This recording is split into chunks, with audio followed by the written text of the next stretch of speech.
Okay, in the last video this week, we're going to talk about logical equivalence, and that's going to finish things up. There's 3 slides at the end which do trees and predicate logic, but we're not going to do those in this semester because I want to give you some time to digest this lecture and the previous lecture, work on stuff, and be prepared for lecture 8, which is in a few weeks. So, the following well-formed formulas are equivalent in our system of predicate logic. I'm going to show that these are true using a direct proof. Then I'm going to show you a little shortcut that we can use to determine whether we have equivalencies or not, really quickly without thinking about proofs or without thinking about meaning. So I can actually type some of these out. These are basically paraphrases. For instance, if I say all x px, I'm basically saying every x is p. But this is the same thing as saying that no x is not p, if we think about the equivalences.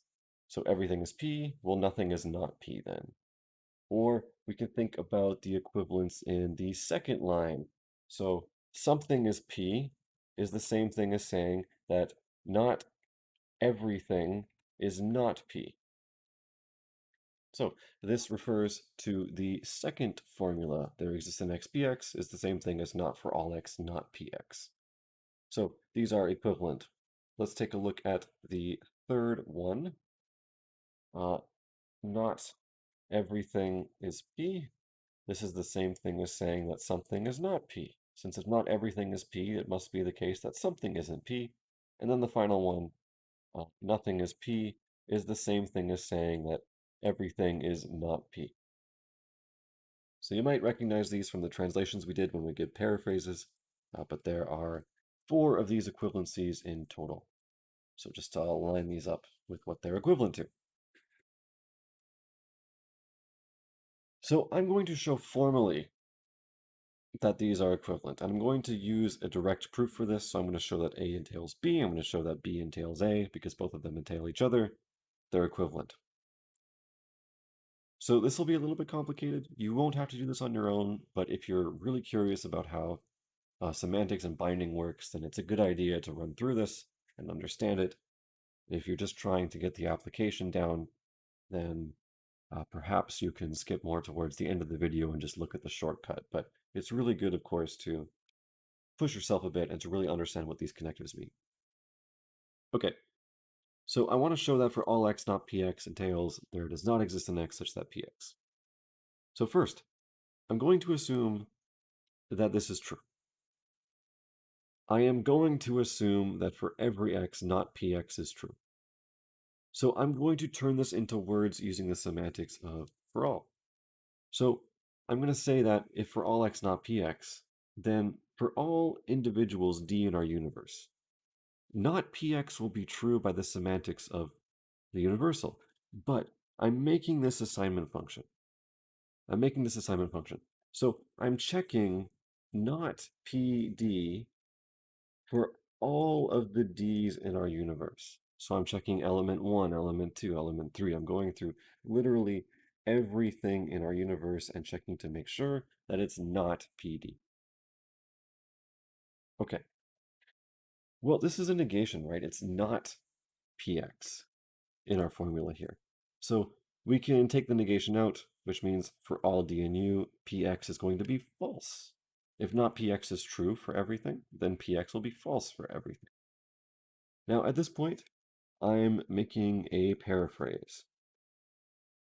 If I know that we have all not PD, or what I should say is all PD is false, then that's the same thing as saying that no PD is true. I guess I don't have to use PD here. I could use PX. This is fine. Why not? Let's just be consistent here. If all PX is false, that means that no PX is true. So that is what this line 4 is. It's a paraphrase of 3. Now with this paraphrase, we can put in our quantifiers. So if there's no individual in our universe where PX is true, this means that some PX is going to be false by the semantics of our existential. If nothing is x, if nothing is p, then that means that something is not p. Okay, Then we can put our negation back in. So if exists in x px is false, this means there does not exist in x px is going to be true. So this just uses the semantics of each step. It's a lot like we did in our indirect proofs before, but instead of finding a contradiction, we're just going from step 1 all the way down to the final step, and we're finding that this holds. Proof by contradictions with these existentials and universals are less straightforward than just doing them directly.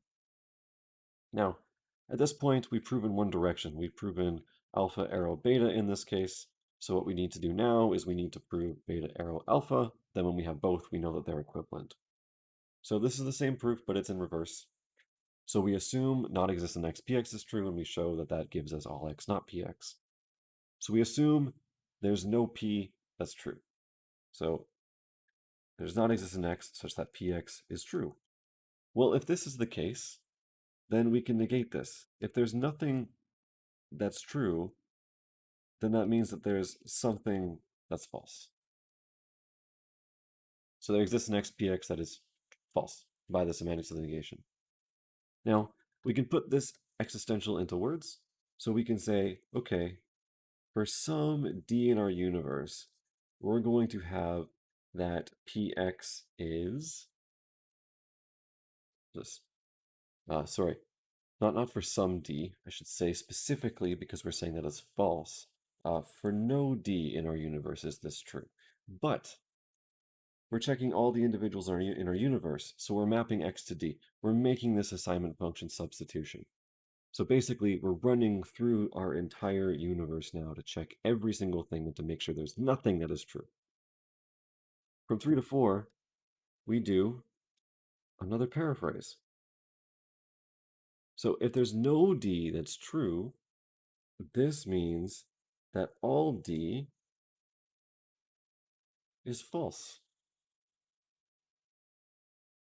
There's nothing in our universe that's p, which means that everything is not p.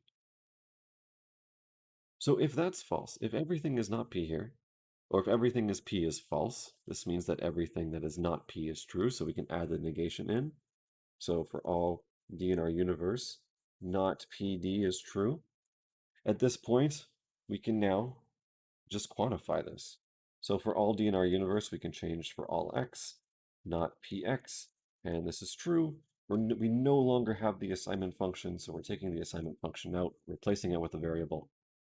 And as you can see here, our g no longer has an assignment function anymore because we put our quantifier back in. Okay, so that's the formal proof. We're not really doing those, but it's a good thing to show. What I do want to show you is a little trick for figuring out equivalence. So I have for all x, px, and I have there does not exist an x, not px. Okay, I've written it like this with spaces because I want to show you a little trick for finding equivalencies. Because let's be real, thinking about the language takes time. Sometimes we don't have time. Or sometimes the language is not intuitive. So what I'm going to do is every time I see a negation, I'm going to put a minus. So I'm going to start with there does not exist an x not px. So this is going to be a minus on the negations, and I'm just going to write out the symbol, so the existential and p. I'm not going to care too much about the variables or terms. So this is not exist not p. Now, for all x px, if I don't see a negation there, I'm going to assume it's positive, and I'm going to denote that with a positive symbol, a plus sign. So I translate for all x px as plus for all plus p. Now this is just a trick to remembering this stuff. This doesn't have like this isn't like a formal mathematical thing. This is just a trick that always happens to work. So here's how I'm translating this. For all x px, I'm saying that's plus for all plus p. There does not exist an x not px, I'm saying minus exists minus p, or not exists not p. If we notice the equivalencies here, with these three symbols, they're all different. They're the opposite of each other, plus and minus. For all exists, plus and minus. Is this a coincidence? No, it's not a coincidence. This is what happens when we negate something, we find the equivalence to it. So let's do another example. Let's do the case where we have not for all x px, and you know what? let's just get rid of this. I'm sure you can see it on your page. I'm sure you can see it through the blue, but let's just pretend we don't have this here. Let's find the equivalence for this. So here's the trick. This is not for all, and then px, so it's plus px, it's positive px, and I want to find the equivalent. So what I'm going to do is I'm going to flip all the signs. So minus becomes plus, for all becomes exists, plus becomes minus, and p stays the same. When we translate this back, this should be there exists an x such that not px. That's the equivalence. We flipped it. When we take a look at our chart, we take a look at this third line, oh, it is equivalent. And this makes sense in terms of language too. Not everything is P means something is not P. Okay, there you go. There's a little trick for remembering the logical equivalencies. In philosophy, they have this chart sometimes, and they talk about what is it called, like contradictions and contraries, and they make you memorize A, E, I, and O for different types of sentences, and it's confusing. Here's just a nice mathematical way where you can translate something into symbols, flip the symbols around, and get you a result. So, is that is that something that you should show your other professors that you can do in a logic course? No, do not show them this. It might not make them very happy, but it is a system that works. And for your interest now, the video is now over. But if you're interested, I'll keep talking. There are new operators you'll eventually see in this thing called modal logic, where boxes and diamonds that mean things like must and may, or maybe it's necessity and possibility, and they follow a very similar pattern. So if you have something that says uh, you must do P, this would be the same thing as saying that you can't possibly not do P. So it follows the same pattern whether you use universal, existential, or boxes or diamonds in many systems of logic. The pattern is consistent. So if you learn this trick for predicate logic, and if you're really interested in logic, when it comes to temporal logic, modal logic, this will still work. And modal logic splits into a lot of different types of logic, like deontic logic and so on. So yeah, that's it for logical equivalence. This is not being tested on the next test. That's just a heads up. But it is something I wanted to show you for your translations and just to show you a little bit more about the formalism and how we can translate English sentences and paraphrase things. As always, questions, discussion board, email. I wish I had a third that I could throw in. I don't know. Carrier pigeon, that's fine too. You've heard it enough. You don't watch the end of this anyway.